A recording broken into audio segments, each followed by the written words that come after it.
Hello बच्चों, मैं आपका गणित शिक्षक कमलेंद्र हूँ। आज हम लोग कक्षा 9 गणित के अध्याय 2 बहुपद के अंतर्गत बहुपद के बारे में जानकारी प्राप्त करेंगे। एक चर x में वास्तविक संख्याओं पर घात n वाले बहुपद को हम इस प्रकार के व्यंजक के रूप में लिखते हैं, जिसमें कि आप देख रहे हैं px बराबर an x की घात n धन an माइनस 1 x की घात n माइनस 1 धन इसी प्रकार धन a2 x की घात 2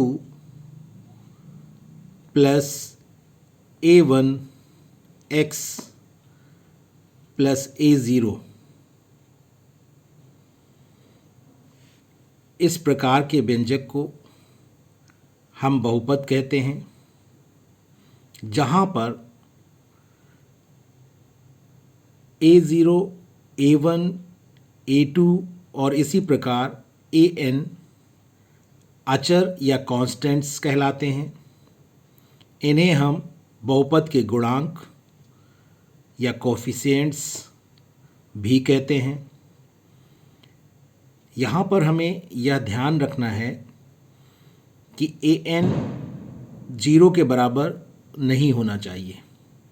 यदि an 0 के बराबर होता है तो इस बहुपद का पहला पद an x की घात n 0 के बराबर हो जाता है और इस प्रकार यह दिया हुआ बहुपद घात n का नहीं रह जाता है, जबकि हमने यह पहले ही बता दिया है कि यह दिया हुआ व्यंजक घात n का बहुपद है और घात n का बहुपद होने के लिए,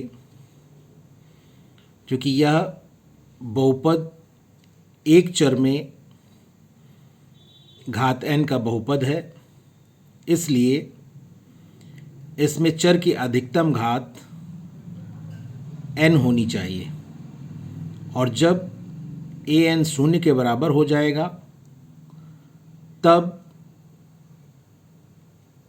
इसमें x की घात n वाला पद 0 के बराबर हो जाएगा, जिसके कारण x की घात n वाला पद इस बहुपद में नहीं रह जाएगा, जिससे यह बहुपद n-1 घात का बहुपद बन जाएगा। इसी कारण हम an को 0 के बराबर नहीं है यह लेकर चलते हैं। इसके साथ ही हमें यहाँ पर यह भी ध्यान रखना है कि जो घात के रूप में n हम लिखते हैं वह एक ऋणेतर या हम अऋणात्मक भी कह सकते हैं, या इंग्लिश में अगर हम बोलें तो उसे नॉन नेगेटिव हम कहेंगे।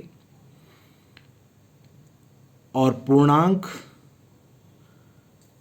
n जो होता है वह एक ऋणेतर पूर्णांक होता है।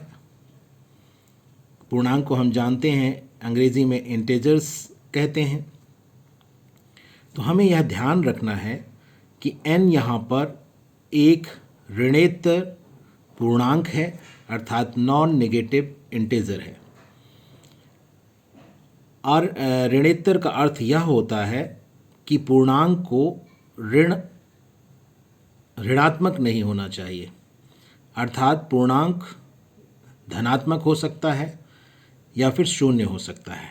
हम जानते हैं कि शून्य पूर्णांक को ना तो हम धन चिन्ह के साथ लिखते हैं ना ऋण चिन्ह के साथ लिखते हैं, अर्थात ना तो वह धनात्मक पूर्णांक होता है ना ही ऋणात्मक पूर्णांक होता है। इसलिए ऋणेतर पूर्णांक के अंतर्गत हम शून्य और धनात्मक पूर्णांक को लेकर चलते हैं। इसके साथ ही चूंकि हमने px बहुपद को चर x में वास्तविक संख्याओं पर घात n वाला बहुपद कहा है या माना है,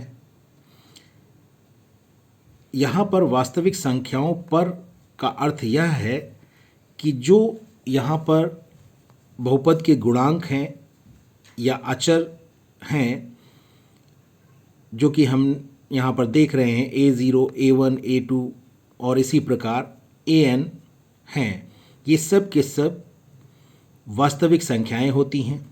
इसी कारण हम इस बहुपद को वास्तविक संख्याओं पर बहुपद कहते हैं।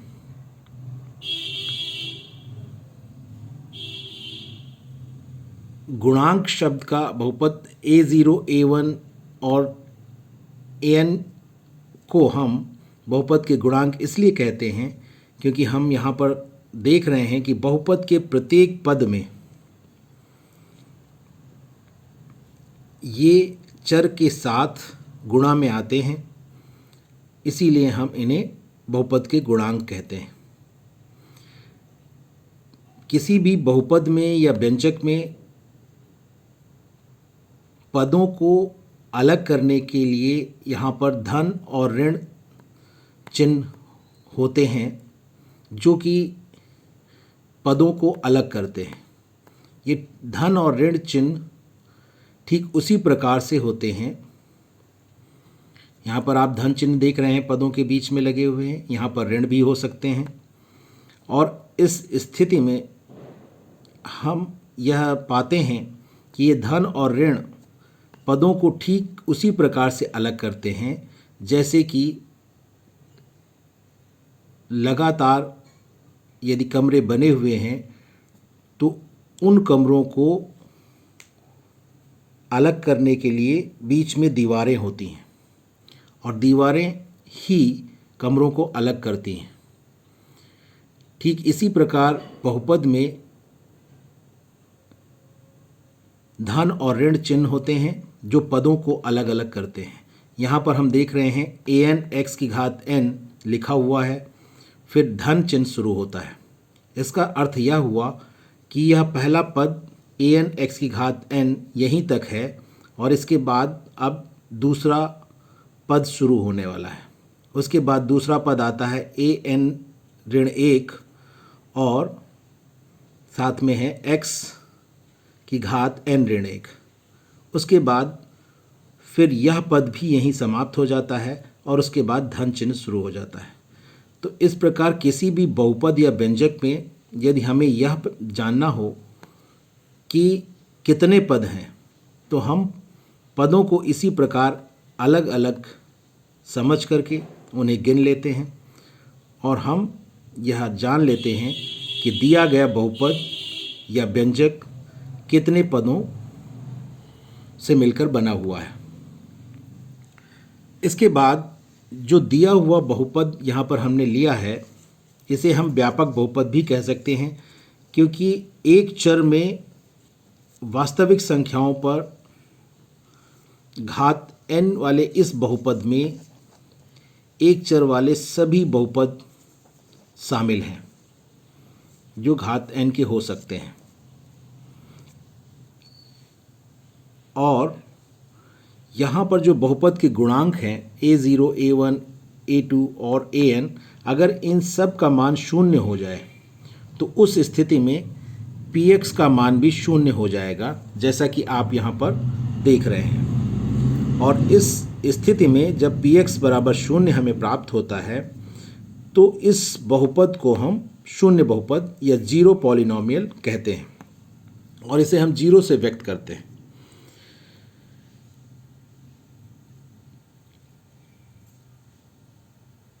इसी प्रकार यदि बहुपद px में, ये बहुपद px आप देख रहे हैं, इसमें यदि an बराबर an माइनस 1 बराबर इसी प्रकार a2 बराबर a1 बराबर 0 हो जाए, अर्थात बहुपद के सभी गुणांक 0 हो जाएं, केवल a0 0 ना हो, उस स्थिति में px बराबर a0 के बराबर हमें प्राप्त होगा।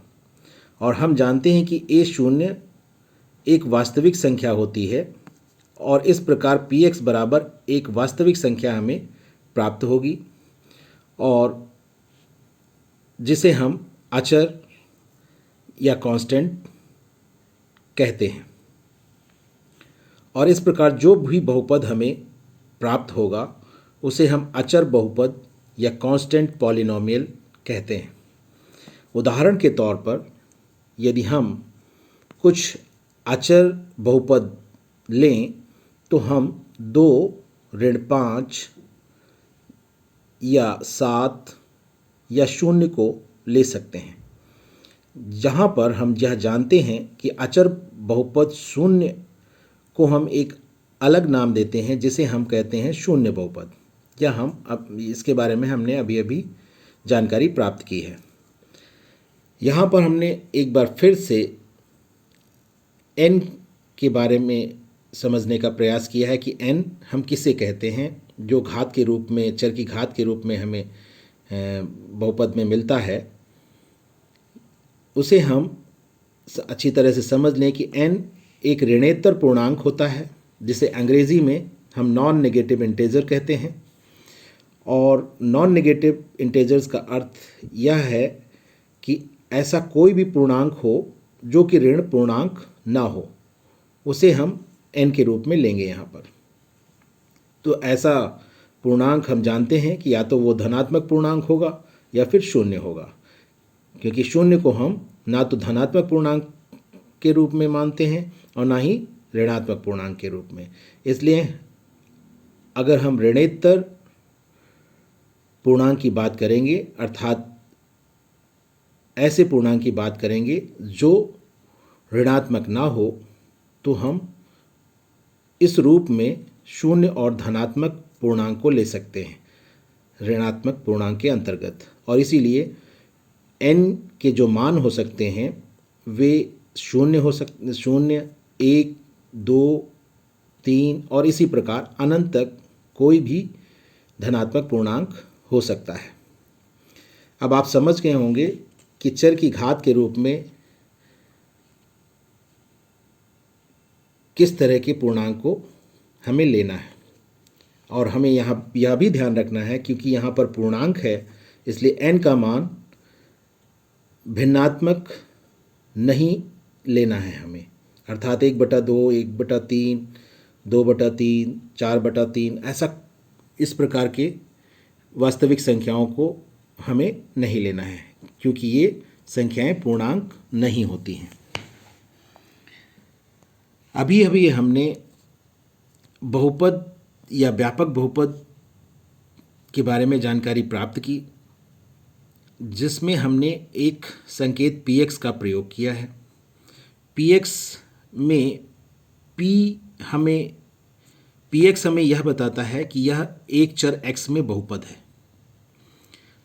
अब इसमें भी p जो संकेत है वह पॉली से आया है, और पॉली का अर्थ अंग्रेजी में मैनी होता है, और हिंदी में अगर हम बात करें तो इसके अर्थ के रूप में हम अनेक, बहु या बहुत शब्द को ले सकते हैं, और जिसका अर्थ आप समझ रहे होंगे, अर्थात एक से अधिक, एक या एक से अधिक। और साथ ही साथ इसमें इस संकेत में जो x आया है वह चर को व्यक्त करता है कि जो भी बहुपद यहाँ पर लिया गया है वह किस चर में है। तो अब आप px का अर्थ समझ गए होंगे। इस px में यदि हम n बराबर 0 ले लें तो बहुपद एक जो कि आप यहाँ पर जिसके बारे में आपने यहाँ पर जाना है कि पी एक्स बराबर ए एन एक्स की घात एन धन ए एन ऋण एक एक्स की घात एन ऋण एक धन इसी प्रकार धन ए दो एक्स की घात दो धन ए एक एक्स की घात एक धन ए शून्य है। तो पी एक्स से हमें हमेशा इस व्यापक बहुपद को समझना है। जब भी हम पी एक्स की बात करें तो आप इस व्यापक बहुपद को अपने ध्यान में अवश्य लाएं। और यहाँ पर अगर हम n बराबर शून्य ले लें तो n बराबर यदि हम यहाँ पर शून्य ले लेंगे तो x की घात शून्य हो जाएगा और ए एन की जगह पर ए शून्य हो जाएगा, और जिससे हमें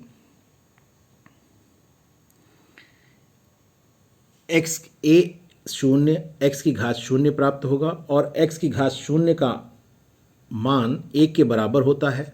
इसीलिए हमें ए एन की जगह पर ए शून्य प्राप्त होगा और x की घात n की जगह x की घात 0 प्राप्त होगा जो कि 1 के बराबर होगा, और इसी कारण यह पद पहला पद जो है वह ए शून्य बन जाएगा और शेष पदों का अस्तित्व नहीं होगा जब n हम शून्य के बराबर ले लेंगे। और उस स्थिति में हमें पी एक्स बराबर ए शून्य प्राप्त होगा, और इसी कारण जब ए शून्य हमें प्राप्त होगा पी एक्स बराबर ए शून्य तो वह एक अचर बहुपद होगा जो कि एक वास्तविक संख्या होगी। और इस प्रकार से जो हमें पद प्राप्त होगा उस पद को हम एक पद वाला बहुपद कहेंगे। उसके लिए हम लोग एक नाम देते हैं एक पदी या एक पदीय बहुपद, और उसे अंग्रेजी में मोनोमियल कहते हैं।